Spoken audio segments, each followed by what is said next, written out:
ಓಂ ಶಾಂತಿ. ಈ ದಿನದ ಮುರಳಿಯ ದಿನಾಂಕವಾಗಿದೆ 20-2-2026. ಪ್ರಾತಃ ಮುರಳಿ ಬಾಪ್ದಾದ ಮಧುಬನ್. ಮಧುರ ಮಕ್ಕಳೇ, ನಿಮಗೆ ಸಂಪಾದನೆಯ ಬಹಳ ಆಸಕ್ತಿ ಇರಬೇಕು. ಈ ವಿದ್ಯೆಯಲ್ಲಿಯೇ ಸಂಪಾದನೆ ಇದೆ. ಪ್ರಶ್ನೆಯಾಗಿದೆ, ಜ್ಞಾನವಿಲ್ಲದಿದ್ದರೆ ಯಾವ ಖುಷಿಯ ಮಾತು ಸಹ ವಿಘ್ನ ರೂಪವಾಗಿ ಬಿಡುತ್ತದೆ? ಉತ್ತರ, ಸಾಕ್ಷಾತ್ಕಾರವಾಗುವುದಂತೂ ಖುಷಿಯ ಮಾತಾಗಿದೆ. ಆದರೆ ಒಂದು ವೇಳೆ ಯಥಾರ್ಥ ರೂಪದಿಂದ ಜ್ಞಾನವಿಲ್ಲದಿದ್ದರೆ ಅದರಲ್ಲಿ ಇನ್ನೂ ತಬ್ಬಿಬ್ಬಾಗುತ್ತಾರೆ. ತಿಳಿದುಕೊಳ್ಳಿ, ಯಾರಿಗಾದರೂ ತಂದೆಯ ಸಾಕ್ಷಾತ್ಕಾರವಾಯಿತು, ಬಿಂದುವನ್ನು ನೋಡಿದರೆ ಏನು ತಿಳಿದುಕೊಳ್ಳುವರು? ಇನ್ನೂ ತಬ್ಬಿಬ್ಬಾಗುತ್ತಾರೆ. ಆದ್ದರಿಂದ ಜ್ಞಾನವಿಲ್ಲದ ಸಾಕ್ಷಾತ್ಕಾರದಿಂದ ಯಾವುದೇ ಲಾಭವಿಲ್ಲ. ಇದರಲ್ಲಿ ಇನ್ನೂ ಮಾಯೆಯ ವಿಘ್ನಗಳು ಬರತೊಡಗುತ್ತವೆ. ಕೆಲವರಿಗೆ ಸಾಕ್ಷಾತ್ಕಾರದ ಉಲ್ಟಾ ನಶೆಯು ಏರಿಬಿಡುತ್ತದೆ. ಗೀತೆಯಾಗಿದೆ, ಅದೃಷ್ಟವನ್ನು ಬೆಳಗಿಸಿಕೊಂಡು ಬಂದಿದ್ದೇನೆ. ಓಂ ಶಾಂತಿ. ಮಧುರಾತಿ ಮಧುರ ಆತ್ಮಿಕ ಮಕ್ಕಳು, ಗೀತೆಯನ್ನು ಕೇಳಿದಿರಿ. ಹೊಸಬರು ಕೇಳಿದಿರಿ, ಹಳಬರು ಕೇಳಿದಿರಿ, ಕುಮಾರರು ಕೇಳಿದಿರಿ. ಇದು ಪಾಠಶಾಲೆಯಾಗಿದೆ. ಪಾಠಶಾಲೆಯಲ್ಲಿ ಒಂದಲ್ಲ ಒಂದು ಅದೃಷ್ಟವನ್ನು ರೂಪಿಸಲಾಗುತ್ತದೆ. ಅಲ್ಲಂತೂ ಅನೇಕ ಪ್ರಕಾರದ ಅದೃಷ್ಟಗಳು ಇರುತ್ತವೆ. ಕೆಲವರು ಸರ್ಜನ್ ಆಗುವ, ಕೆಲವರು ವಕೀಲರಾಗುವ ಅದೃಷ್ಟವನ್ನು ರೂಪಿಸಿಕೊಳ್ಳುತ್ತಾರೆ. ಅದೃಷ್ಟಕ್ಕೆ ಗುರಿ ಧ್ಯೇಯವೆಂದು ಹೇಳಲಾಗುತ್ತದೆ. ಅದೃಷ್ಟ ಮಾಡಿಕೊಳ್ಳದೆ ಏನು ಓದುವರು? ಈಗ ಇಲ್ಲಿ ಮಕ್ಕಳು ತಿಳಿದುಕೊಂಡಿದ್ದೀರಿ. ನಾವು ಸಹ ಅದೃಷ್ಟವನ್ನು ರೂಪಿಸಿಕೊಂಡು ಬಂದಿದ್ದೇವೆ. ಹೊಸ ಪ್ರಪಂಚಕ್ಕಾಗಿ ತಮ್ಮ ರಾಜ್ಯ ಭಾಗ್ಯವನ್ನು ತೆಗೆದುಕೊಳ್ಳಲು ಬಂದಿದ್ದೇವೆ. ಇದು ಹೊಸ ಪ್ರಪಂಚಕ್ಕಾಗಿ ರಾಜಯೋಗವಾಗಿದೆ. ಅದು ಹಳೆಯ ಪ್ರಪಂಚಕ್ಕಾಗಿ ವಿದ್ಯೆಯಾಗಿದೆ. ಅವರು ಹಳೆಯ ಪ್ರಪಂಚದ ಬ್ಯಾರಿಸ್ಟರ್, ಇಂಜಿನಿಯರ್, ಸರ್ಜನ್ ಇತ್ಯಾದಿಯಾಗುತ್ತಾರೆ. ಅವರು ಆಗುತ್ತಾ ಈಗ ಹಳೆಯ ಪ್ರಪಂಚದಲ್ಲಿ ಇನ್ನೂ ಸ್ವಲ್ಪವೇ ಸಮಯ ಉಳಿದಿದೆ ಅಂದಾಗ ಅವರು ಸಮಾಪ್ತಿಯಾಗಿ ಬಿಡುತ್ತಾರೆ. ಆ ಅದೃಷ್ಟವು ಈ ಮೃತ್ಯು ಲೋಕಕ್ಕಾಗಿ, ಅಂದರೆ ಈ ಜನ್ಮಕ್ಕಾಗಿ ಇದೆ. ನಿಮ್ಮದು ಹೊಸ ಪ್ರಪಂಚಕ್ಕಾಗಿ ಈ ವಿದ್ಯೆಯಾಗಿದೆ. ಹೊಸ ಪ್ರಪಂಚಕ್ಕಾಗಿ ಅದೃಷ್ಟವನ್ನು ರೂಪಿಸಿಕೊಂಡು ಬಂದಿದ್ದೀರಿ. ಹೊಸ ಪ್ರಪಂಚದಲ್ಲಿ ನಿಮಗೆ ರಾಜ್ಯ ಭಾಗ್ಯವು ಸಿಗುವುದು. ಯಾರು ಓದಿಸುತ್ತಾರೆ? ಬೇಹದ್ದಿನ ತಂದೆ. ಅವರಿಂದಲೇ ಆಸ್ತಿಯನ್ನು ಪಡೆಯಬೇಕಾಗಿದೆ. ಹೇಗೆ ವೈದ್ಯರಿಂದ ವೈದ್ಯಕೀಯ ಆಸ್ತಿಯನ್ನು ಪಡೆಯುತ್ತಾರೆ, ಅದಂತೂ ಈ ಜನ್ಮದ ಆಸ್ತಿಯಾಗಿದೆ. ಒಂದು ಆಸ್ತಿಯು ತಂದೆಯಿಂದ ಸಿಗುತ್ತದೆ, ಇನ್ನೊಂದು ಆಸ್ತಿಯು ತನ್ನ ವಿದ್ಯಾಭ್ಯಾಸದಿಂದ ಸಿಗುತ್ತದೆ. ನಂತರ ವೃದ್ಧರಾದಾಗ ಗುರುವಿನ ಬಳಿ ಹೋಗುತ್ತಾರೆ. ಏನನ್ನು ಬಯಸುತ್ತಾರೆ? ನಮಗೆ ಶಾಂತಿಧಾಮಕ್ಕೆ ಹೋಗುವ ಶಿಕ್ಷಣ ಕೊಡಿ, ನಮಗೆ ಸದ್ಗತಿ ಕೊಡಿ, ಇಲ್ಲಿಂದ ಶಾಂತಿಧಾಮಕ್ಕೆ ಕರೆದುಕೊಂಡು ಹೋಗಿ ಎಂದು ಹೇಳುತ್ತಾರೆ. ಈಗ ತಂದೆಯಿಂದ ಆಸ್ತಿಯೂ ಸಿಗುತ್ತದೆ, ಶಿಕ್ಷಕರಿಂದಲೂ ಈ ಜನ್ಮಕ್ಕಾಗಿ ಆಸ್ತಿಯೂ ಸಿಗುತ್ತದೆ. ಆದರೆ ಗುರುಗಳಿಂದ ಏನೂ ಸಿಗುವುದಿಲ್ಲ. ಶಿಕ್ಷಕರಿಂದ ಓದಿ ಯಾವುದಾದರೊಂದು ಆಸ್ತಿಯನ್ನು ಪಡೆಯುತ್ತಾರೆ. ಶಿಕ್ಷಕರು ಆಗಬಹುದು ಅಥವಾ ಹೊಲಿಗೆ ಶಿಕ್ಷಕರಾಗಬಹುದು. ಏಕೆಂದರೆ ಜೀವನೋಪಾಯ ಬೇಕಲ್ಲವೇ? ತಂದೆಯ ಆಸ್ತಿ ಇದ್ದರೂ ಸಹ ನಾವು ನಮ್ಮ ಸಂಪಾದನೆ ಮಾಡಬೇಕೆಂದು ಓದುತ್ತಾರೆ. ಗುರುಗಳಿಂದ ಏನು ಸಂಪಾದನೆ ಆಗುವುದಿಲ್ಲ. ಕೆಲವರು ಗೀತೆಯನ್ನು ಚೆನ್ನಾಗಿ ಓದಿ ಮತ್ತೆ ಗೀತೆಯ ಮೇಲೆ ಭಾಷಣ ಮಾಡಿ ಓದುತ್ತಾರೆ. ಇದೆಲ್ಲವೂ ಅಲ್ಪ ಕಾಲದ ಸುಖಕ್ಕಾಗಿ ಇದೆ. ಈಗಂತೂ ಈ ಮೃತ್ಯು ಲೋಕದಲ್ಲಿ ಇನ್ನೂ ಸ್ವಲ್ಪವೇ ಸಮಯವಿದೆ. ಹಳೆಯ ಪ್ರಪಂಚವು ಸಮಾಪ್ತಿಯಾಗಲಿದೆ. ನಾವು ಹೊಸ ಪ್ರಪಂಚದ ಅದೃಷ್ಟವನ್ನು ರೂಪಿಸಿಕೊಳ್ಳಲು ಬಂದಿದ್ದೇವೆಂದು ನಿಮಗೆ ತಿಳಿದಿದೆ. ಈ ಹಳೆಯ ಪ್ರಪಂಚವು ಸಮಾಪ್ತಿಯಾಗುವುದು. ತಂದೆಯ ಹಾಗೂ ತನ್ನ ಸಂಪತ್ತೆಲ್ಲವೂ ಸಮಾಪ್ತಿಯಾಗಿ ಬಿಡುವುದು. ಕೈಗಳು ಖಾಲಿಯಾಗಿ ಬಿಡುತ್ತದೆ. ಈಗಂತೂ ಹೊಸ ಪ್ರಪಂಚಕ್ಕಾಗಿ ಸಂಪಾದನೆ ಬೇಕಾಗಿದೆ. ಹಳೆಯ ಪ್ರಪಂಚದ ಮನುಷ್ಯರಂತೂ ಈ ಸಂಪಾದನೆ ಮಾಡಿಸಲು ಸಾಧ್ಯವಿಲ್ಲ. ಹೊಸ ಪ್ರಪಂಚಕ್ಕಾಗಿ ಸಂಪಾದನೆ ಮಾಡಿಸುವವರು ಶಿವ ತಂದೆಯಾಗಿದ್ದಾರೆ. ಇಲ್ಲಿ ನೀವು ಹೊಸ ಪ್ರಪಂಚಕ್ಕಾಗಿ ಅದೃಷ್ಟವನ್ನು ರೂಪಿಸಿಕೊಳ್ಳಲು ಬಂದಿದ್ದೀರಿ. ಆ ತಂದೆಯೇ ನಿಮ್ಮ ತಂದೆಯೂ ಆಗಿದ್ದಾರೆ, ಶಿಕ್ಷಕ ಸದ್ಗುರುವೂ ಆಗಿದ್ದಾರೆ. ಮತ್ತೆ ಅವರು ಸಂಗಮದಲ್ಲಿಯೇ ಬರುತ್ತಾರೆ. ಭವಿಷ್ಯಕ್ಕಾಗಿ ಸಂಪಾದನೆ ಮಾಡಿಕೊಳ್ಳುವುದನ್ನು ಕಲಿಸುತ್ತಾರೆ. ಈಗ ಈ ಹಳೆಯ ಪ್ರಪಂಚದಲ್ಲಿ ಇನ್ನೂ ಕೆಲವೇ ದಿನಗಳಿವೆ. ಇದನ್ನು ಪ್ರಪಂಚದ ಮನುಷ್ಯರು ತಿಳಿದುಕೊಂಡಿಲ್ಲ. ಹೊಸ ಪ್ರಪಂಚವು ಮತ್ತೆ ಯಾವಾಗ ಬರುವುದು? ಇವರು ಸುಳ್ಳು ಹೇಳುತ್ತಾರೆಂದು ತಿಳಿಯುತ್ತಾರೆ. ಹೀಗೆ ತಿಳಿದುಕೊಳ್ಳುವವರು ಅನೇಕರಿದ್ದಾರೆ. ಹೊಸ ಪ್ರಪಂಚದ ಸ್ಥಾಪನೆಯಾಗುವುದೆಂದು ತಂದೆಯು ಹೇಳಿದರೆ ಇದು ಸುಳ್ಳು ಎಂದು ಮಗುನು ಹೇಳುತ್ತಾರೆ. ನೀವು ಮಕ್ಕಳು ತಿಳಿದುಕೊಂಡಿದ್ದೀರಿ. ಹೊಸ ಪ್ರಪಂಚಕ್ಕಾಗಿ ಇವರು ನಮ್ಮ ತಂದೆ, ಶಿಕ್ಷಕ, ಸದ್ಗುರುವೂ ಆಗಿದ್ದಾರೆ. ತಂದೆಯು ಶಾಂತಿಧಾಮ, ಸುಖಧಾಮದಲ್ಲಿ ಕರೆದುಕೊಂಡು ಹೋಗುವುದಕ್ಕಾಗಿ ಬರುತ್ತಾರೆ.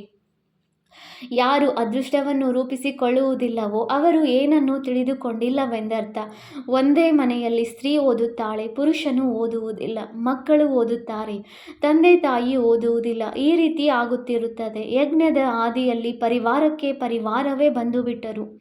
ಆದರೆ ಮಾಯೆಯ ಬಿರುಗಾಳಿಗಳು ಬಂದಾಗ ಆಶ್ಚರ್ಯವೆನಿಸುವಂತೆ ತಂದೆಯನ್ನು ಬಿಟ್ಟು ಹೊರಟು ಹೋದರು. ಗಾಯನವಿದೆ. ಆಶ್ಚರ್ಯವೆನಿಸುವಂತೆ ಕೇಳುವರು, ತಂದೆಯ ಮಕ್ಕಳಾಗುವರು, ವಿದ್ಯೆಯನ್ನು ಓದುವರು. ಆದರೂ ಸಹ ಇದು ಸೃಷ್ಟಿಯ ಲೀಲೆಯಾಗಿದೆ. ಸ್ವಯಂ ತಂದೆಯೇ ಹೇಳುತ್ತಾರೆ, ಅಯ್ಯೋ ಡ್ರಾಮಾ, ಅಯ್ಯೋ ಮಾಯೆ. ಇದು ಡ್ರಾಮಾದ ಮಾತಾಗಿದೆಯಲ್ಲವೇ? ಸ್ತ್ರೀ ಪುರುಷ ಒಬ್ಬರು ಇನ್ನೊಬ್ಬರಿಗೆ ವಿಚ್ಛೇದನ ಕೊಡುತ್ತಾರೆ, ತಂದೆಗೆ ಮಕ್ಕಳು ವಿಚ್ಛೇದನ ಕೊಡುತ್ತಾರೆ. ಇಲ್ಲಂತೂ ಅದು ಇಲ್ಲ. ಇಲ್ಲಿ ವಿಚ್ಛೇದನ ಕೊಡಲು ಸಾಧ್ಯವಿಲ್ಲ. ತಂದೆಯಂತೂ ಮಕ್ಕಳಿಗೆ ಸತ್ಯ ಸಂಪಾದನೆ ಮಾಡಿಸುವುದಕ್ಕಾಗಿಯೇ ಬಂದಿದ್ದಾರೆ. ಅಂದ ಮೇಲೆ ತಂದೆಯು ಮಕ್ಕಳನ್ನು ಗುಣಿಗೆ ತಳ್ಳಿಬಿಡುವರೆ? ತಂದೆಯಂತೂ ಪತಿತ ಪಾವನ ದಯಾಹೃದಯಿಯಾಗಿದ್ದಾರೆ. ತಂದೆಯು ಬಂದು ದುಃಖದಿಂದ ಮುಕ್ತರನ್ನಾಗಿ ಮಾಡುತ್ತಾರೆ ಮತ್ತು ಮಾರ್ಗದರ್ಶಕನಾಗಿ ಜೊತೆ ಕರೆದುಕೊಂಡು ಹೋಗುತ್ತಾರೆ. ನಾನು ನಿಮ್ಮನ್ನು ನನ್ನ ಜೊತೆ ಕರೆದುಕೊಂಡು ಹೋಗುತ್ತೇನೆ ಎಂದು ಹೇಳುವಂತಹ ಮತ್ಯಾವ ಗುರುಗಳೂ ಇಲ್ಲ. ಇಂತಹ ಗುರುಗಳನ್ನು ಎಂದಾದರೂ ನೋಡಿದ್ದೀರಾ? ಎಂದಾದರೂ ಕೇಳಿದ್ದೀರಾ? ನೀವು ಗುರುಗಳೊಂದಿಗೆ ಕೇಳಿರಿ. ನಿಮಗೆ ಇಷ್ಟೊಂದು ಮಂದಿ ಅನುಯಾಯಿಗಳು ಇದ್ದಾರೆ. ನೀವು ಶರೀರವನ್ನು ಬಿಟ್ಟು ಹೋದಾಗ ತಮ್ಮ ಅನುಯಾಯಿಗಳನ್ನು ಸಹ ಜೊತೆ ಕರೆದುಕೊಂಡು ಹೋಗುತ್ತೀರಾ? ನಾನು ಅನುಯಾಯಿಗಳನ್ನು ಜೊತೆ ಕರೆದುಕೊಂಡು ಹೋಗುತ್ತೇನೆಂದು ಎಂದೂ ಯಾರೂ ಹೇಳುವುದೇ ಇಲ್ಲ. ಇದು ಸಾಧ್ಯವೇ ಇಲ್ಲ. ನಾನು ನಿಮ್ಮೆಲ್ಲರನ್ನೂ ನಿರ್ವಾಣಧಾಮ ಅಥವಾ ಮುಕ್ತಿಧಾಮಕ್ಕೆ ಕರೆದುಕೊಂಡು ಹೋಗುತ್ತೇನೆ ಎಂಬ ಮಾತನ್ನು ಯಾರೂ ಹೇಳಲು ಸಾಧ್ಯವಿಲ್ಲ. ನಮ್ಮನ್ನು ತಾವು ಜೊತೆ ಕರೆದುಕೊಂಡು ಹೋಗುತ್ತೀರಾ ಎಂಬ ಪ್ರಶ್ನೆಯನ್ನು ಯಾರೂ ಕೇಳುವುದಕ್ಕೂ ಸಾಧ್ಯವಿಲ್ಲ. ಶಾಸ್ತ್ರಗಳಲ್ಲಿದೆ, ಭಗವಾನ್ ವಾಚ್, ನಾನು ನಿಮ್ಮನ್ನು ಕರೆದುಕೊಂಡು ಹೋಗುತ್ತೇನೆ. ಎಲ್ಲರೂ ಸೊಳ್ಳೆಗಳೋಪಾದಿಯಲ್ಲಿ ಹೋಗುತ್ತಾರೆ. ಸತ್ಯಯುಗದಲ್ಲಿ ಕೆಲವರೇ ಮನುಷ್ಯರಿರುತ್ತಾರೆ, ಕಲಿಯುಗದಲ್ಲಿ ಅನೇಕ ಮನುಷ್ಯರಿದ್ದಾರೆ. ಶರೀರವನ್ನು ಬಿಟ್ಟು ಆತ್ಮಗಳು ಎಲ್ಲ ಲೆಕ್ಕಾಚಾರಗಳನ್ನು ಮುಗಿಸಿಕೊಂಡು ಹೊರಟು ಹೋಗುವರು. ಇಷ್ಟೊಂದು ಜನಸಂಖ್ಯೆ ಇರಲು ಸಾಧ್ಯವಿಲ್ಲ. ಅಂದ ಮೇಲೆ ಇವರೆಲ್ಲರೂ ಖಂಡಿತ ಹೋಗಬೇಕಾಗಿದೆ. ನೀವು ಮಕ್ಕಳು ಚೆನ್ನಾಗಿ ತಿಳಿದುಕೊಂಡಿದ್ದೀರಿ. ನಾವೀಗ ಮನೆಗೆ ಹೋಗಬೇಕಾಗಿದೆ. ಈ ಶರೀರವನ್ನು ಬಿಡಬೇಕಾಗಿದೆ. ತಾನು ಸತ್ತರೆ ತನ್ನ ಪಾಲಿಗೆ ಜಗತ್ತೇ ಸತ್ತಂತೆ. ಕೇವಲ ತನ್ನನ್ನು ಆತ್ಮನೆಂದು ತಿಳಿದು ತಂದೆಯನ್ನು ನೆನಪು ಮಾಡಬೇಕಾಗಿದೆ. ಈ ಹಳೆಯ ಶರೀರವನ್ನಂತೂ ಬಿಡಲೇಬೇಕಾಗಿದೆ. ಈ ಪ್ರಪಂಚವು ಹಳೆಯದಾಗಿದೆ. ಹೇಗೆ ಹಳೆಯ ಮನೆಯಲ್ಲಿ ಕುಳಿತುಕೊಂಡು ಹೊಸ ಮನೆಯ ಸನ್ಮುಖದಲ್ಲಿ ತಯಾರಾಗುತ್ತಿದ್ದರೆ ಇದು ನಮಗಾಗಿ ತಯಾರಾಗುತ್ತಿದೆ ಎಂದು ತಿಳಿದುಕೊಳ್ಳುತ್ತಾರೆ. ಇದರಲ್ಲಿ ಇದನ್ನು ಮಾಡಿಸಿ, ಇದನ್ನು ಮಾಡಿ ಎಂದು ಬುದ್ಧಿಯು ಹೊಸ ಮನೆಯ ಕಡೆ ಹೋಗುತ್ತದೆ. ಮಮತೆಯೆಲ್ಲವೂ ಈ ಹಳೆಯ ಪ್ರಪಂಚದಿಂದ ಕಳೆದು ಹೊಸದರೊಂದಿಗೆ ಜೋಡಣೆಯಾಗುತ್ತದೆ. ಅದಂತೂ ಹದ್ದಿನ ಮಾತಾಯಿತು. ಇದು ಬೇಹದ್ದಿನ ಪ್ರಪಂಚದ ಮಾತಾಗಿದೆ. ಹಳೆಯ ಪ್ರಪಂಚದಿಂದ ಮಮತ್ವವನ್ನು ಕಳೆಯಬೇಕಾಗಿದೆ ಮತ್ತು ಹೊಸ ಪ್ರಪಂಚದೊಂದಿಗೆ ಜೋಡಿಸಬೇಕಾಗಿದೆ. ಈ ಹಳೆಯ ಪ್ರಪಂಚವಂತೂ ಸಮಾಪ್ತಿಯಾಗಲಿದೆ ಎಂದು ಗೊತ್ತಿದೆ. ಹೊಸ ಪ್ರಪಂಚವು ಸ್ವರ್ಗವಾಗಿದೆ. ಅದರಲ್ಲಿ ನಾವು ರಾಜ್ಯ ಪದವಿಯನ್ನು ಪಡೆಯುತ್ತೇವೆ. ಎಷ್ಟು ಯೋಗದಲ್ಲಿರುತ್ತೀರೋ, ಜ್ಞಾನದ ಧಾರಣೆ ಮಾಡುತ್ತೀರೋ, ಅನ್ಯರಿಗೆ ತಿಳಿಸುತ್ತೀರೋ ಅಷ್ಟು ಖುಷಿಯ ನಶೆ ಏರುವುದು. ಬಹಳ ದೊಡ್ಡ ಪರೀಕ್ಷೆಯಾಗಿದೆ. ನಾವು ಸ್ವರ್ಗದ 21 ಜನ್ಮಗಳಿಗಾಗಿ ಆಸ್ತಿಯನ್ನು ಪಡೆಯುತ್ತಿದ್ದೇವೆ. ಸಾಹುಕಾರರಾಗುವುದು ಒಳ್ಳೆಯದಲ್ಲವೇ? ದೀರ್ಘಾಯಸ್ಸು ಸಿಕ್ಕಿದರೆ ಒಳ್ಳೆಯದೇ ಅಲ್ಲವೇ? ಸೃಷ್ಟಿ ಚಕ್ರವನ್ನು ನೆನಪು ಮಾಡುತ್ತೀರಿ. ಯಾರೆಷ್ಟು ತಮ್ಮ ಸಮಾನರನ್ನಾಗಿ ಮಾಡುವರೋ ಅಷ್ಟು ಲಾಭವಿದೆ. ರಾಜರಾಗಬೇಕೆಂದರೆ ಪ್ರಜೆಗಳನ್ನು ತಯಾರು ಮಾಡಬೇಕಾಗಿದೆ. ಪ್ರದರ್ಶಿನಿಯಲ್ಲಿ ಎಷ್ಟೊಂದು ಮಂದಿ ಬರುತ್ತಾರೆ. ಅವರೆಲ್ಲರೂ ಪ್ರಜೆಗಳಾಗುತ್ತಾ ಹೋಗುವರು. ಏಕೆಂದರೆ ಈ ಅವಿನಾಶಿ ಜ್ಞಾನದ ವಿನಾಶವಂತೂ ಆಗುವುದಿಲ್ಲ. ನಾವು ಪವಿತ್ರರಾಗಿ ಪವಿತ್ರ ಪ್ರಪಂಚದ ಮಾಲೀಕರಾಗಬೇಕೆಂದು ಬುದ್ಧಿಯಲ್ಲಿ ಬಂದು ಬಿಡುವುದು.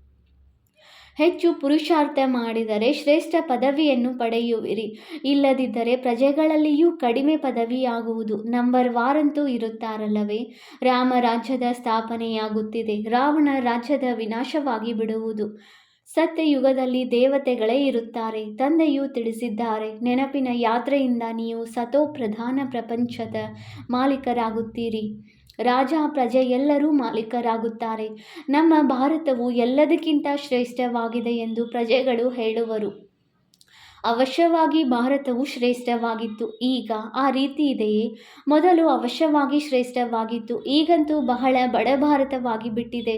ಪ್ರಾಚೀನ ಭಾರತವು ಎಲ್ಲದಕ್ಕಿಂತ ಸಾಹುಕಾರನಾಗಿತ್ತು. ನಿಮಗೆ ತಿಳಿದಿದೆ, ಅವಶ್ಯವಾಗಿ ಭಾರತವಾಸಿಗಳು ಎಲ್ಲರಿಗಿಂತ ಶ್ರೇಷ್ಠ ದೇವಿ ದೇವತಾ ಕುಲದವರಾಗಿದ್ದೀರಿ. ಮತ್ಯಾರಿಗೂ ದೇವತೆಗಳೆಂದು ಹೇಳಲಾಗುವುದಿಲ್ಲ. ಈಗ ನೀವು ಮಕ್ಕಳು ಇದನ್ನು ಓದುತ್ತೀರಿ ಮತ್ತು ಇದನ್ನು ಅನ್ಯರಿಗೂ ತಿಳಿಸಬೇಕಾಗಿದೆ. ಮನುಷ್ಯನಿಗೆ ತಿಳಿಸಬೇಕಲ್ಲವೇ? ನಿಮ್ಮ ಬಳಿ ಚಿತ್ರಗಳು ಇವೆ. ನೀವು ಸಿದ್ಧ ಮಾಡಿ ತಿಳಿಸಿ. ಇವರು ಈ ಪದವಿಯನ್ನು ಹೇಗೆ ಪಡೆದರು? ತಿಥಿ ತಾರೀಕು ಎಲ್ಲದರ ಸಹಿತವಾಗಿ ನೀವು ಸಿದ್ಧ ಮಾಡಬಹುದು. ಈಗ ಶಿವ ತಂದೆಯಿಂದ ಪುನಃ ಈ ಪದವಿಯನ್ನು ಪಡೆಯುತ್ತಿದ್ದೀರಿ. ಅವರ ಚಿತ್ರವೂ ಇದೆ. ಶಿವನು ಪರಮಪಿತ ಪರಮಾತ್ಮನಾಗಿದ್ದಾರೆ. ತಂದೆಯು ತಿಳಿಸುತ್ತಾರೆ, ಬ್ರಹ್ಮರವರ ಮೂಲಕ ನಿಮಗೆ ಯೋಗ ಬಲದಿಂದ 21 ಜನ್ಮಗಳ ಆಸ್ತಿಯು ಸಿಗುತ್ತದೆ. ನೀವು ಸೂರ್ಯವಂಶಿ ದೇವಿ ದೇವತೆಗಳು ವಿಷ್ಣುಪುರಿಯ ಮಾಲೀಕರಾಗುತ್ತೀರಿ. ಶಿವ ತಂದೆಯು ದಾದಾ ಬ್ರಹ್ಮರವರ ಮೂಲಕ ಈ ಆಸ್ತಿಯನ್ನು ಕೊಡುತ್ತಿದ್ದಾರೆ. ಮೊದಲು ಇವರ ಆತ್ಮವು ಕೇಳಿಸಿಕೊಳ್ಳುತ್ತದೆ. ಆತ್ಮವೇ ಧಾರಣೆ ಮಾಡುತ್ತದೆ. ಮೂಲ ಮಾತೆ ಇದಾಗಿದೆ. ಶಿವನ ಚಿತ್ರವನ್ನು ತೋರಿಸುತ್ತಾರೆ. ಈ ಚಿತ್ರವು ಪರಮಪಿತ ಪರಮಾತ್ಮ ಶಿವನದಾಗಿದೆ. ಬ್ರಹ್ಮ ವಿಷ್ಣು ಶಂಕರರು ಸೂಕ್ಷ್ಮ ವತನದ ದೇವತೆಗಳಾಗಿದ್ದಾರೆ. ಪ್ರಜಾಪಿತ ಬ್ರಹ್ಮನು ಅವಶ್ಯವಾಗಿ ಇಲ್ಲಿಯೇ ಬೇಕಲ್ಲವೇ? ಪ್ರಜಾಪಿತ ಬ್ರಹ್ಮನ ಮಕ್ಕಳು ಬ್ರಹ್ಮ ಕುಮಾರ ಕುಮಾರಿಯರು ಅನೇಕರಿದ್ದಾರೆ. ಎಲ್ಲಿಯವರೆಗೆ ಬ್ರಹ್ಮನ ಮಕ್ಕಳಾಗುವುದಿಲ್ಲವೋ ಅಲ್ಲಿಯವರೆಗೆ ಬ್ರಾಹ್ಮಣರು ಆಗುವುದಿಲ್ಲ. ಅಂದ ಮೇಲೆ ಶಿವ ತಂದೆಯಿಂದ ಆಸ್ತಿಯನ್ನು ಹೇಗೆ ತೆಗೆದುಕೊಳ್ಳುವರು? ಕುಕವಂಶಾವಳಿಯಂತೂ ಆಗಲು ಸಾಧ್ಯವಿಲ್ಲ. ಮುಖವಂಶಾವಳಿ ಎಂದು ಗಾಯನವೂ ಇದೆ. ನಾವು ಪ್ರಜಾಪಿತ ಬ್ರಹ್ಮನ ಮುಖವಂಶಾವಳಿಯಾಗಿದ್ದೇವೆಂದು ನೀವು ಹೇಳುತ್ತೀರಿ. ಆ ಗುರುಗಳಿಗೆ ಅನುಯಾಯಿಗಳು ಇರುತ್ತಾರೆ. ಇಲ್ಲಿ ನೀವು ಒಬ್ಬರಿಗೆ ತಂದೆ, ಶಿಕ್ಷಕ, ಸದ್ಗುರುವೆಂದು ಹೇಳುತ್ತೀರಿ. ನೀವು ಇವರಿಗೂ ಸಹ ಹೇಳುವುದಿಲ್ಲ. ನಿರಾಕಾರ ಶಿವ ತಂದೆಯಾಗಿದ್ದಾರೆ. ಜ್ಞಾನ ಸಾಗರನಾಗಿದ್ದಾರೆ. ಸೃಷ್ಟಿಯ ಆದಿ ಮಧ್ಯ ಅಂತ್ಯದ ಜ್ಞಾನವನ್ನು ತಿಳಿಸುತ್ತಾರೆ. ಶಿಕ್ಷಕನು ಸಹ ಆ ನಿರಾಕಾರನಾಗಿದ್ದಾರೆ. ಸಾಕಾರದ ಮೂಲಕ ಜ್ಞಾನವನ್ನು ತಿಳಿಸುತ್ತಾರೆ. ಆತ್ಮವೇ ಮಾತನಾಡುತ್ತದೆ. ನನ್ನ ಶರೀರಕ್ಕೆ ತೊಂದರೆ ಕೊಡಬೇಡಿ ಎಂದು ಆತ್ಮವೇ ಹೇಳುತ್ತದೆ. ಆತ್ಮವು ದುಃಖಿಯಾದಾಗ ತಿಳುವಳಿಕೆ ಕೊಡಲಾಗುತ್ತದೆ. ಆಗ ವಿನಾಶವು ಸನ್ಮುಖದಲ್ಲಿ ನಿಂತಿರುತ್ತದೆ. ಪಾರಲೌಕಿಕ ತಂದೆಯು ಅಂತ್ಯದಲ್ಲಿ ಎಲ್ಲರನ್ನೂ ಹಿಂತಿರುಗಿ ಕರೆದುಕೊಂಡು ಹೋಗಲು ಬರುತ್ತಾರೆ. ಬಾಕಿ ಏನೆಲ್ಲವೂ ಇದೆಯೋ ಅದೆಲ್ಲವೂ ವಿನಾಶವಾಗಲಿದೆ. ಇದಕ್ಕೆ ಮೃತ್ಯು ಲೋಕವೆಂದು ಹೇಳಲಾಗುತ್ತದೆ. ಸ್ವರ್ಗವಂತೂ ಈ ಪೃಥ್ವಿಯ ಮೇಲೆ ಇರುತ್ತದೆ. ದಿಲ್ವಾಡ ಮಂದಿರವೂ ಮಾಡಲ್ಪಟ್ಟಿದೆ. ಅದರಲ್ಲಿ ಕೆಳಗೆ ತಪಸ್ಸು ಮಾಡುತ್ತಿದ್ದಾರೆ. ಮೇಲೆ ಸ್ವರ್ಗವಿದೆ. ಇಲ್ಲವೆಂದರೆ ಇನ್ನೆಲ್ಲಿ ತೋರಿಸುವುದು? ಮೇಲೆ ದೇವತೆಗಳ ಚಿತ್ರವನ್ನು ತೋರಿಸುತ್ತಾರೆ. ಅಂದರೆ ಸ್ವರ್ಗವು ಮೇಲಿರುತ್ತದೆ ಎಂದಲ್ಲ. ಅವರು ಇಲ್ಲಿಯೇ ಇರುವವರಲ್ಲವೇ? ತಿಳಿಸುವ ಬಹಳ ಯುಕ್ತಿ ಬೇಕು. ಮಂದಿರಗಳಲ್ಲಿ ಹೋಗಿ ತಿಳಿಸಿ. ಇದು ಶಿವ ತಂದೆಯ ನೆನಪಾರ್ಥವಾಗಿದೆ. ಆ ಶಿವ ತಂದೆಯೇ ನಮಗೆ ಓದಿಸುತ್ತಿದ್ದಾರೆ. ಶಿವನು ವಾಸ್ತವದಲ್ಲಿ ಬಿಂದುವಾಗಿದ್ದಾರೆ. ಆದರೆ ಬಿಂದುವಿಗೆ ಪೂಜೆ ಮಾಡುವುದು ಹೇಗೆ? ಹೂ ಹಣ್ಣುಗಳನ್ನು ಅರ್ಪಿಸುವುದು ಹೇಗೆ? ಆದ್ದರಿಂದ ದೊಡ್ಡ ರೂಪವನ್ನಾಗಿ ಮಾಡಿಬಿಟ್ಟಿದ್ದಾರೆ. ಆದರೆ ಶಿವನು ಇಷ್ಟು ದೊಡ್ಡ ಗಾತ್ರದಲ್ಲಿ ಇಲ್ಲ. ಭ್ರುಕುಟಿಯ ಮಧ್ಯದಲ್ಲಿ ಹೊಳೆಯುತ್ತಿರುವ ನಕ್ಷತ್ರವೆಂದು ಗಾಯನವಿದೆ. ಅವರು ಇರುವುದೇ ಅತೀ ಸೂಕ್ಷ್ಮ ಬಿಂದುವಾಗಿದ್ದಾರೆ. ಆತ್ಮವು ದೊಡ್ಡ ವಸ್ತುವಾಗಿದ್ದರೆ ವಿಜ್ಞಾನಿ ಮೊದಲಾದವರು ಕೂಡಲೇ ಅದನ್ನು ಹಿಡಿದುಕೊಂಡು ಬಿಡುತ್ತಿದ್ದರು. ತಂದೆಯು ಅಷ್ಟು ಕೋಟಿ ಸೂರ್ಯ ತೇಜೋಮಯನೂ ಆಗಿಲ್ಲ. ಕೆಲವರು ಭಕ್ತರು ಸಹ ಇಲ್ಲಿಗೆ ಬರುತ್ತಾರೆ. ನಮಗೆ ಕೇವಲ ಈ ಚಹರೆಯಷ್ಟೇ ಕಾಣುತ್ತದೆ. ಆಗ ತಂದೆಯು ತಿಳಿಸುತ್ತಾರೆ, ಇವರಿಗೆ ಪರಮಪಿತ ಪರಮಾತ್ಮನು ಪೂರ್ಣ ಪರಿಚಯ ಸಿಕ್ಕಿಲ್ಲ. ಇನ್ನೂ ಇವರ ಅದೃಷ್ಟವೇ ತೆರೆದಿಲ್ಲ. ಎಲ್ಲಿಯವರೆಗೆ ತಂದೆಯನ್ನು ಅರಿತುಕೊಳ್ಳುವುದಿಲ್ಲವೋ ಅಲ್ಲಿಯವರೆಗೆ ನಾವಾತ್ಮರು ಬಿಂದು ಸಮಾನರಾಗಿದ್ದೇವೆ. ಶಿವ ತಂದೆಯೂ ಬಿಂದುವಾಗಿದ್ದಾರೆ. ಅವರನ್ನು ನೆನಪು ಮಾಡಬೇಕೆಂದು ಅರ್ಥವಾಗುವುದಿಲ್ಲ. ಇದನ್ನು ಅರ್ಥ ಮಾಡಿಕೊಂಡು ಯಾವಾಗ ನೆನಪು ಮಾಡುವರೋ ಆಗ ವಿಕರ್ಮ ವಿನಾಶವಾಗುವುದು. ಇಲ್ಲವೆಂದರೆ ಇದಷ್ಟೇ ಕಂಡು ಬರುತ್ತದೆ. ಹೀಗೆ ಕಾಣುತ್ತದೆ, ಹಾಗೆ ಕಾಣುತ್ತದೆ. ಅದಕ್ಕೆ ಮಾಯೆಯ ವಿಘ್ನವೆಂದು ಹೇಳಲಾಗುತ್ತದೆ. ಈಗಂತೂ ತಂದೆಯು ಸಿಕ್ಕಿದ್ದಾರೆ ಎಂಬ ಖುಷಿಯಲ್ಲಿದ್ದೀರಿ. ತಂದೆಯು ತಿಳಿಸುತ್ತಾರೆ, ಕೃಷ್ಣನ ಸಾಕ್ಷಾತ್ಕಾರ ಮಾಡಿ ಬಹಳ ಖುಷಿಯಲ್ಲಿ ನರ್ತನ ಮಾಡುತ್ತಾರೆ. ಅದರಿಂದ ಯಾವುದೇ ಸದ್ಗತಿಯಾಗುವುದಿಲ್ಲ. ಈ ಸಾಕ್ಷಾತ್ಕಾರವಂತೂ ಬಹಳ ಸಹಜವಾಗಿ ಆಗಿಬಿಡುತ್ತದೆ. ಒಂದು ವೇಳೆ ಚೆನ್ನಾಗಿ ಓದಲಿಲ್ಲವೆಂದರೆ ಪ್ರಜೆಗಳಲ್ಲಿ ಹೊರಟು ಹೋಗುವರು. ಸಾಕ್ಷಾತ್ಕಾರದ ಲಾಭವು ಸಿಗಬೇಕಲ್ಲವೇ? ಭಕ್ತಿ ಮಾರ್ಗದಲ್ಲಿ ಬಹಳ ಪರಿಶ್ರಮ ಪಟ್ಟಾಗ ಸಾಕ್ಷಾತ್ಕಾರವಾಗುತ್ತದೆ. ಆದರೆ ಸಾಕ್ಷಾತ್ಕಾರದಿಂದ ಲಾಭವೇನೂ ಇಲ್ಲ. ಕೃಷ್ಣಪುರಿಯಲ್ಲಿ ಸಾಧಾರಣ ಪ್ರಜೆಯಾಗಿ ಜನ್ಮ ಪಡೆಯುತ್ತಾರೆ. ಈಗ ನೀವು ಮಕ್ಕಳು ತಿಳಿದುಕೊಂಡಿದ್ದೀರಿ. ಶಿವ ತಂದೆಯು ನಮಗೆ ಈ ಜ್ಞಾನವನ್ನು ತಿಳಿಸುತ್ತಿದ್ದಾರೆ. ಖಂಡಿತ ಪವಿತ್ರರಾಗಬೇಕೆಂದು ತಂದೆಯ ಆದೇಶವಾಗಿದೆ. ಆದರೆ ಕೆಲವರು ಪವಿತ್ರರಾಗಿರುವುದಿಲ್ಲ. ಕೆಲವೊಮ್ಮೆ ಪತಿತರು ಸಹ ಮುಚ್ಚಿಕೊಂಡು ಇಲ್ಲಿಗೆ ಬಂದು ಬಿಡುತ್ತಾರೆ. ಅಂಥವರು ತಮ್ಮದೇ ನಷ್ಟವನ್ನುಂಟು ಮಾಡಿಕೊಳ್ಳುತ್ತಾರೆ, ತನಗೆ ಮೋಸ ಮಾಡಿಕೊಳ್ಳುತ್ತಾರೆ. ತಂದೆಗೆ ಮೋಸ ಮಾಡುವ ಮಾತಿಲ್ಲ. ತಂದೆಯೊಂದಿಗೆ ಮೋಸ ಮಾಡಿ ಯಾವುದಾದರೂ ಹಣ ತೆಗೆದುಕೊಳ್ಳಬೇಕೇ? ಶಿವ ತಂದೆಯ ಶ್ರೀಮತದಂತೆ ನಿಯಮಾನುಸಾರವಾಗಿ ನಡೆಯಲಿಲ್ಲವೆಂದರೆ ಅವರ ಗತಿಯೇನಾಗುವುದು? ಅಂಥವರ ಅದೃಷ್ಟದಲ್ಲಿ ಇಲ್ಲವೆಂದು ತಿಳಿಯಲಾಗುತ್ತದೆ. ಓದದಿದ್ದರೆ ಇನ್ನೂ ಅನ್ಯರಿಗೆ ದುಃಖ ಕೊಡುತ್ತಿರುತ್ತಾರೆ. ಅಂದಾಗ ಮೊದಲನೆಯದಾಗಿ ಬಹಳ ಶಿಕ್ಷೆಗಳನ್ನು ಅನುಭವಿಸಬೇಕಾಗುವುದು. ಇನ್ನೊಂದು ಪದವಿಯೂ ಭ್ರಷ್ಟವಾಗುವುದು. ಆದ್ದರಿಂದ ಯಾವುದೇ ಕಾಯಿದೆಗೆ ವಿರುದ್ಧವಾದ ಕೆಲಸವನ್ನು ಮಾಡಬಾರದು. ನಿಮ್ಮ ಚಲನೆ ಸರಿಯಿಲ್ಲವೆಂದು ತಂದೆಯಂತೂ ತಿಳಿಸುತ್ತಾರಲ್ಲವೇ? ತಂದೆಯು ಸಂಪಾದನೆ ಮಾಡುವ ಮಾರ್ಗವನ್ನಂತೂ ತಿಳಿಸುತ್ತಾರೆ. ಆದರೆ ಯಾರಾದರೂ ಮಾಡಲಿ, ಮಾಡದೇ ಇರಲಿ, ಅದು ಅವರ ಅದೃಷ್ಟ. ಶಿಕ್ಷೆಗಳನ್ನು ಅನುಭವಿಸಿ ಶಾಂತಿಧಾಮಕ್ಕೆ ಹೋಗಲೇಬೇಕಾಗಿದೆ. ಪದವಿಯು ಭ್ರಷ್ಟವಾಗುವುದು.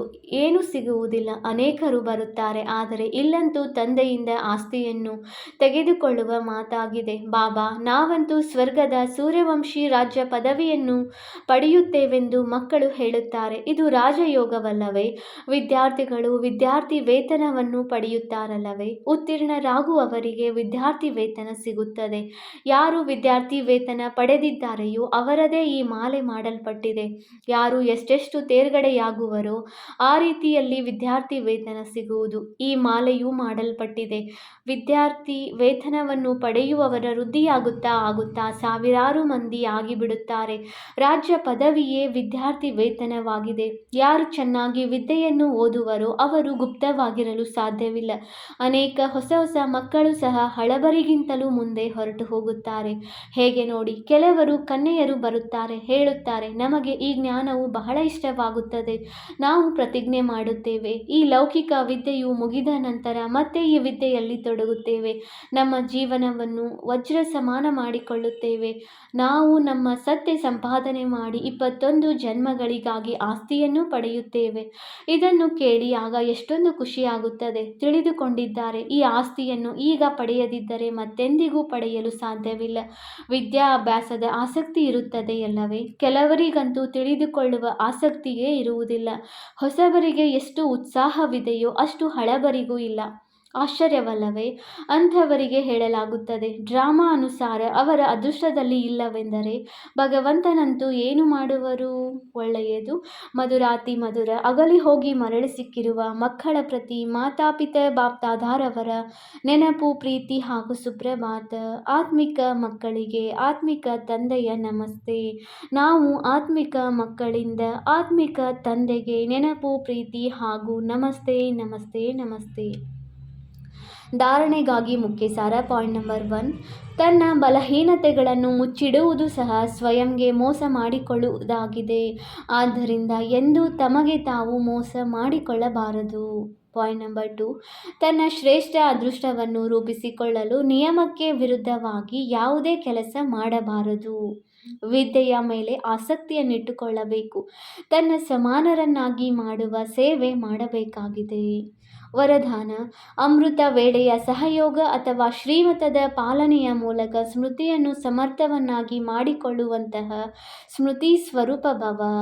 ತಮ್ಮ ಸ್ಮೃತಿಯನ್ನು ಸಮರ್ಥ ಮಾಡಿಕೊಳ್ಳಬೇಕು ಅಥವಾ ಸ್ವತಃವಾಗಿ ಸ್ಮೃತಿ ಸ್ವರೂಪರು ಆಗಬೇಕೆಂದರೆ ಅಮೃತ ವೇಳೆಯ ಸಮಯದ ಮಹತ್ವವನ್ನು ತಿಳಿದುಕೊಳ್ಳಿರಿ. ಹೇಗೆ ಶ್ರೀಮತವಿದೆಯೋ ಅದರನುಸಾರವಾಗಿಯೇ ಸಮಯವನ್ನು ಗುರುತಿಸುತ್ತಾ ಸಮಯ ಪ್ರಮಾಣ ನಡೆಯುತ್ತೀರೆಂದರೆ ಸಹಜವಾಗಿ ಸರ್ವ ಪ್ರಾಪ್ತಿ ಮಾಡಿಕೊಳ್ಳಬಹುದು ಹಾಗೂ ಪರಿಶ್ರಮದಿಂದ ಮುಕ್ತರಾಗಿ ಬಿಡುತ್ತೀರಿ. ಪ್ರತಿಯೊಂದು ಕರ್ಮವನ್ನು ಅಮೃತ ವೇಳೆಯ ಮಹತ್ವವನ್ನು ತಿಳಿದುಕೊಂಡು ನಡೆಯುವುದರಿಂದ ಮಹತ್ವ ಪ್ರಮಾಣವಾಗಿರುತ್ತದೆ. ಆ ಸಮಯದಲ್ಲಿ ವಿಶೇಷವಾದ ಶಾಂತಿ ಇರುತ್ತದೆ. ಆದ್ದರಿಂದ ಸಹಜವಾಗಿ ಸ್ಮೃತಿಯನ್ನು ಸಮರ್ಥವನ್ನಾಗಿ ಮಾಡಿಕೊಳ್ಳಬಹುದು. ಸ್ಲೋಗನ್: ನೆನಪು ಮತ್ತು ನಿಸ್ವಾರ್ಥ ಸೇವೆಯ ಮೂಲಕ ಮಾಯಾಜೀತರು ಆಗುವವರೇ ಸದಾ ವಿಜಯಿಯಾಗಿರುತ್ತಾರೆ. ಅವ್ಯಕ್ತ ಸೂಚನೆ: ಏಕತೆ ಮತ್ತು ವಿಶ್ವಾಸದ ಗುಣಲಕ್ಷಣಗಳ ಮೂಲಕ ಸಫಲತಾ ಸಂಪನ್ನರಾಗಿರಿ. ಸಂಘಟಿತ ರೂಪದಲ್ಲಿ ನೀವು ಬ್ರಾಹ್ಮಣ ಮಕ್ಕಳ ಪರಸ್ಪರದ ಸಂಪರ್ಕದ ಭಾಷೆ ಅವ್ಯಕ್ತ ಭಾಷೆಯಾಗಿರಬೇಕು. ಹೇಗೆ ಫರಿಷ್ಠೆ ಅಥವಾ ಆತ್ಮರು ಆತ್ಮಗಳೊಂದಿಗೆ ಮಾತನಾಡುತ್ತಿದ್ದಾರೆ, ಇದಕ್ಕಾಗಿ ಯಾರೋ ಹೇಳಿರುವ ತಪ್ಪನ್ನು ಸಂಕಲ್ಪದಲ್ಲಿಯೂ ಸ್ವೀಕಾರ ಮಾಡಬಾರದು ಮತ್ತು ಮಾಡಿಸಬಾರದು. ಯಾವಾಗ ಇಂತಹ ಸ್ಥಿತಿಯಾಗುವುದು, ಆಗ ತಂದೆಯ ಶುಭ ಕಾಮನೆ, ಏಕಮತದ ಸಂಘಟನೆ ಅದು ಪ್ರಾಕ್ಟಿಕಲ್ನಲ್ಲಿ ಆಗುತ್ತದೆ ಮತ್ತು ನಿಮ್ಮ ಮೂಲಕ ತಂದೆಯ ಪ್ರತ್ಯಕ್ಷವಾಗುವುದು. ಓಂ ಶಾಂತಿ.